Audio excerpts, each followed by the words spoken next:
At my cousin's engagement party, I watched my parents laugh, genuinely laugh, at the idea that my fiancé even existed. She's always been a storyteller. My mom smirked, sipping her wine. Probably made him up to avoid another failed. Intro, my dad added. The table roared. I said nothing, just raised my glass, toasted quietly, smiled for the pictures, and waited. 30 minutes later, the rooftop shook with the low thrum of helicopter blades. He stepped out in a navy suit, brushed the wind from his jacket, walked straight through a stunned crowd, and said, "Sorry I'm late, had to land the chopper a few blocks away." My mother nearly dropped her glass. They called him imaginary, and then they couldn't take their eyes off him. Welcome to Revenge Bloom. I'm 34. I grew up in a family where the rules weren't spoken. They were expected. College by 18. Degree in something useful. Marry by 27. 2 kids by 32. Live close enough for your parents to drop by unannounced, but far enough to pretend it's a surprise. I was the one who rewrote that rulebook. At 21, I left behind med school applications and pursued design. Strike 1. Then I moved overseas for a consulting job that didn't require an office, a suit, or their permission. Strike 2. And when I finally told them I was engaged to a man they hadn't met, who lived between Stockholm and Doha, they didn't just doubt me, they ridiculed me. Are you sure he's real? That wasn't a joke. That was my mother's actual response. My dad chuckled, but he didn't defend me. He never did. Every video call turned into a performance, me explaining my choices like I was pitching a product they never asked for. They didn't get it. Remote work sounded like doing nothing. Design sounded like coloring books. And love, that sounded like a delay to their grandparent timeline. I didn't push. I stopped sending photos.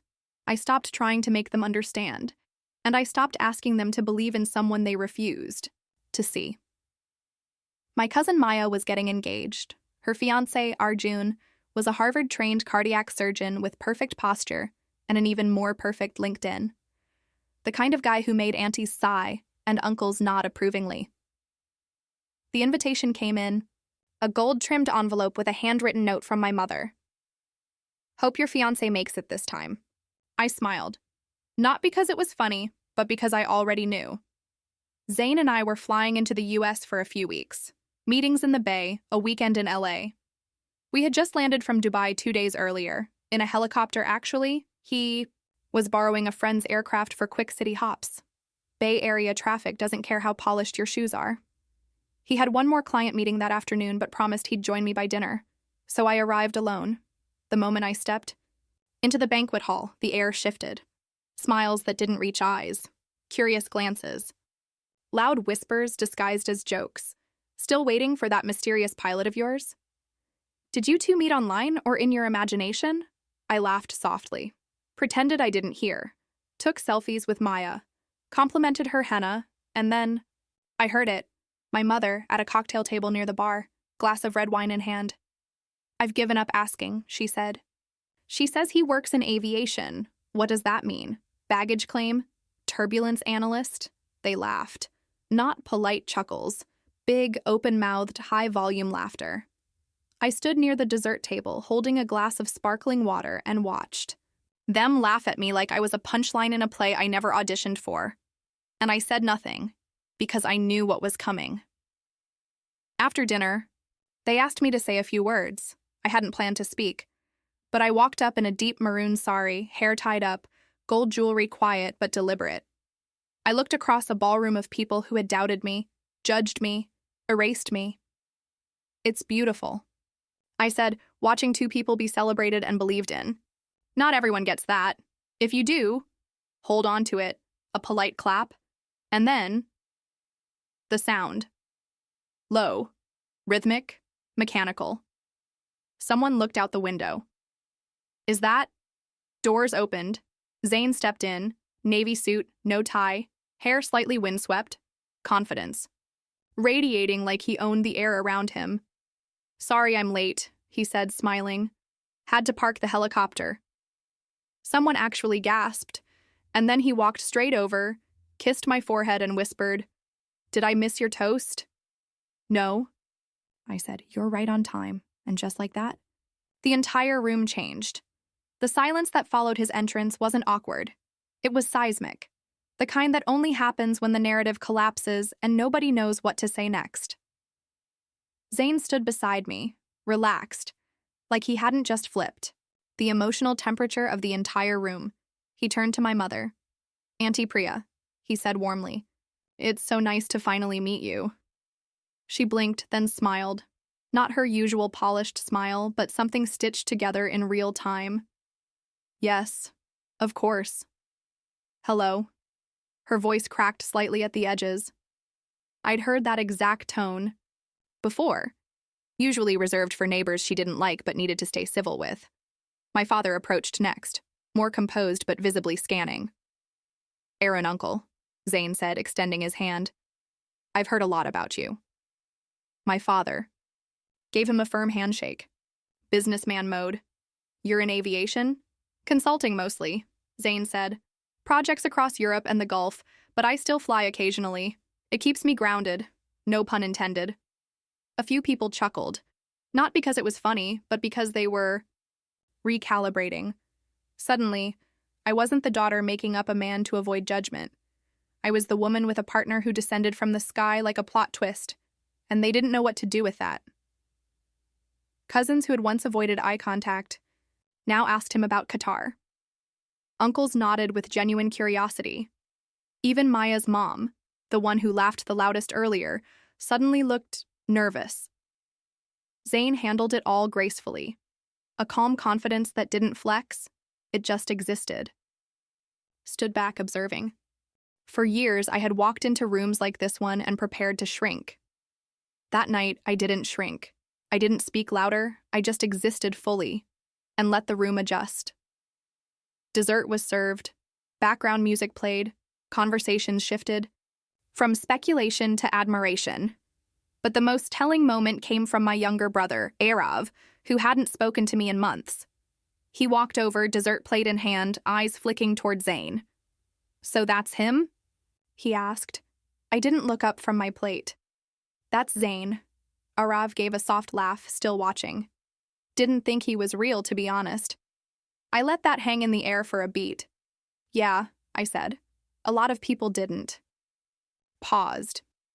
Maybe to apologize, maybe to justify. I didn't wait to find out. I walked away. Later that night, I slipped away from the noise. The rooftop garden was empty, just hanging lights swaying in the breeze and the distant echo of music. Drifting up from the ballroom, I needed air, not just oxygen. Space. Zane found me a few minutes later. He didn't say anything, just walked over and stood beside me. I leaned into him, and he wrapped his arm around my waist like he'd always belonged there. How'd it go? He asked, softly. I exhaled. Better than expected. Worse than it should have had to be. He nodded. Then they'll catch up. I'm not waiting, I said. I know, he replied. And that was enough. A little while later, my mother found me near the staircase leading to the valet. She looked unsure, like someone trying to remember how to be vulnerable. Why didn't you tell us he was coming? I shrugged. Would it have changed anything? She hesitated. I didn't realize. Didn't realize what? Her eyes flicked downward. That he was serious. That you were serious. And there it was. The truth behind all the years of dismissal. They didn't think I was making bad choices. They didn't think I was capable of making real ones. I didn't answer. Not right away, because I wasn't ready to soften. I'm glad you came, she added. Me too, I said. And I meant it. Not for them. For me. That night, when we returned to the hotel, I kicked off my heels, wiped the eyeliner from my eyes, and collapsed backwards onto the bed. Zane loosened his tie, sat beside me, and smiled. Still think I'm imaginary? I laughed. Really laughed, and for the first time that day. You have no idea. And in that moment, I knew something had shifted. Not dramatically, not permanently, but tectonically.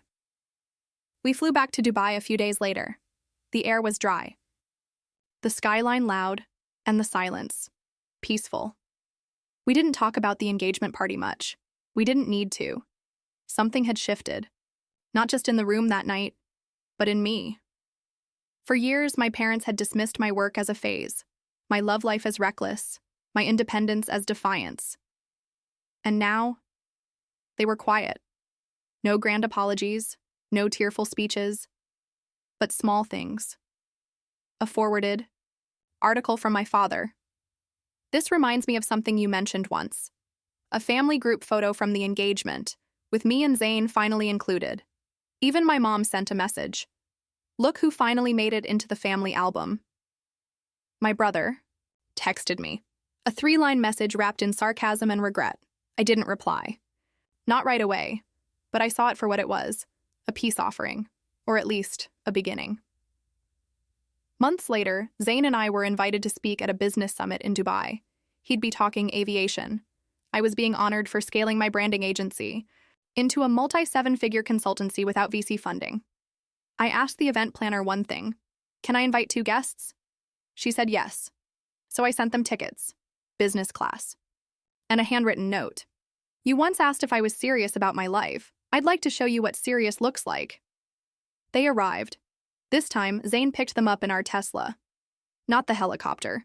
That moment had passed. He drove them to our apartment, 3 bedrooms, ocean view, floor-to-ceiling glass. My mother said little. My father looked around like he was standing in the wrong version of his own story. The summit was even bigger than I expected. When I took the stage, white tailored pantsuit, hair pulled back, spotlights.